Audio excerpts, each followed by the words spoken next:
Happy to have you on, man. Let's just get straight to it, man. Today, the Suns decided to go and fire their third coach in 3 years. Two of these coaches are championship level coaches. They've won chips. Three of them have been to the finals. We were talking right before I hit record. She called it a hot ghetto ass mess. Do you think this was the right move for the Suns? Um, at this point, I don't even know if the Suns know what the right move is for them. Um, Me personally, I feel like you got to give it time. Obviously, it's one of these situations where it's either they're getting ready to break this thing up, and they're gonna bring in a new coach to coach younger talent, or somebody didn't see eye to eye with Budenholzer. I think a couple of somebody's didn't see eye to eye with Budenholzer. KD, I've never seen KD like have these many issues with a coach. Like KD normally fits in pretty well wherever he's at, and they was getting into it on the sideline. You tell Devin Booker to stop talking so much so they can hear you. It just didn't seem like a match made in heaven. You know what I'm saying?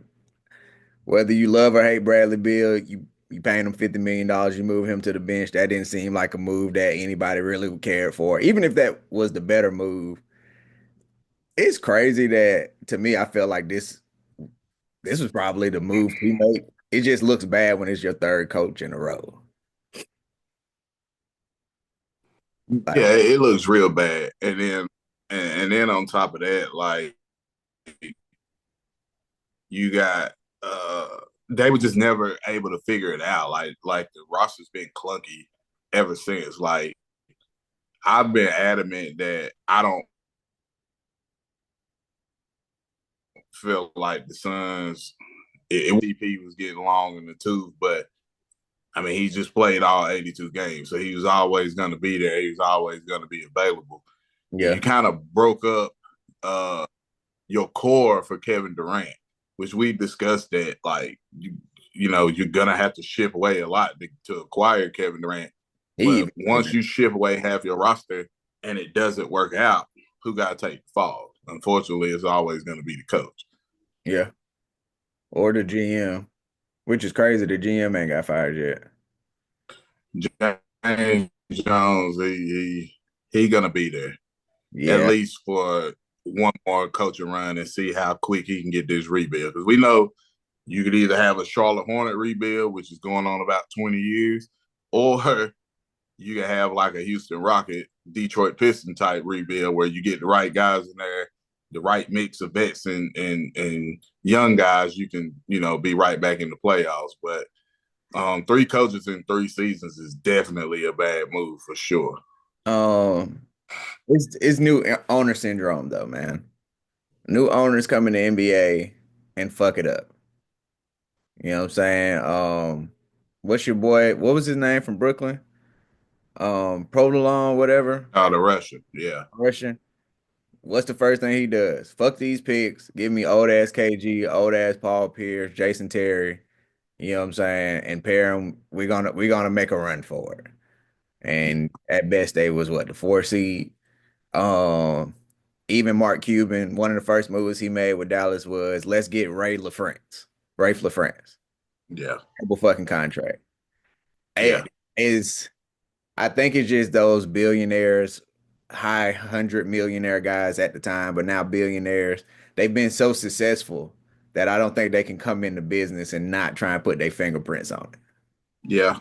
Even if you got a team like the Suns, who were a playoff team, a finals team, just chill, bro. We winning.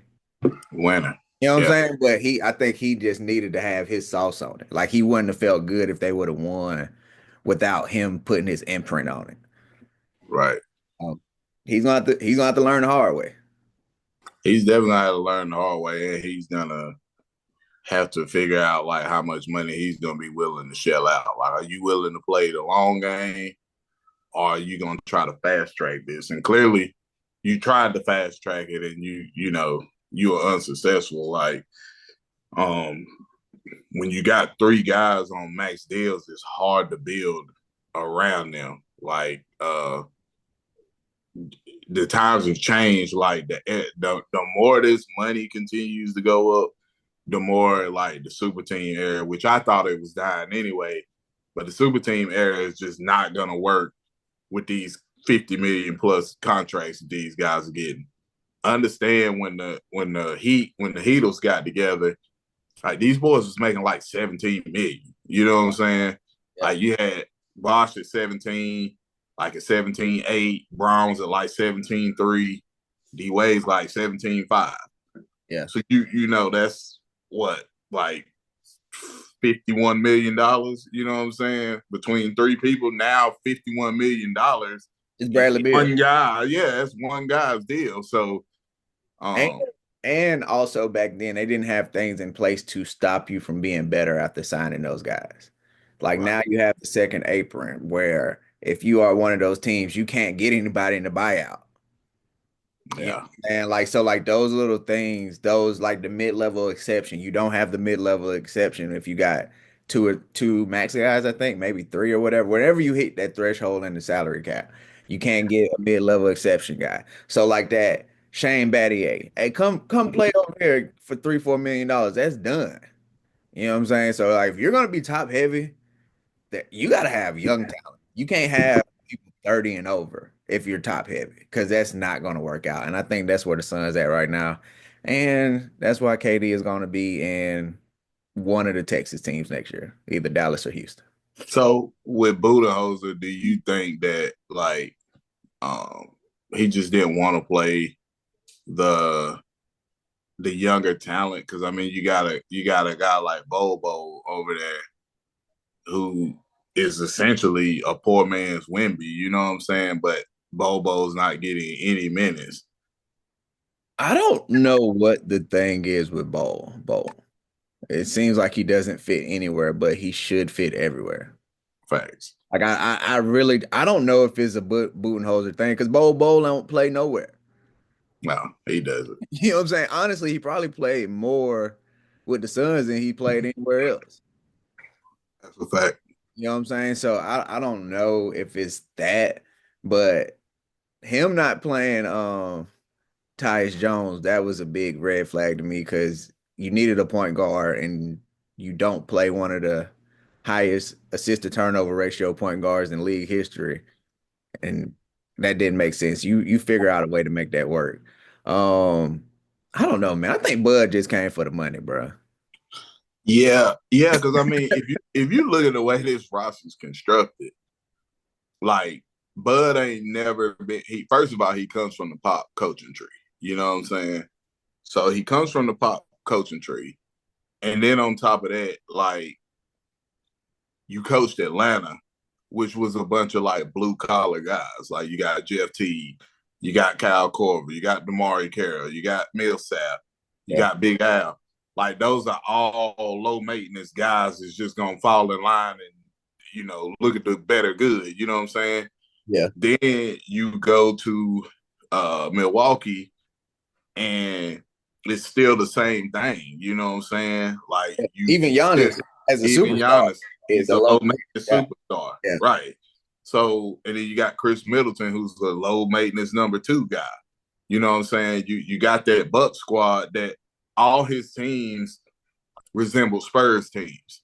Yeah. Now you make this hire and he's dealing with these big personalities, and I don't think Bud was the right guy from the get go to I, lead that charge.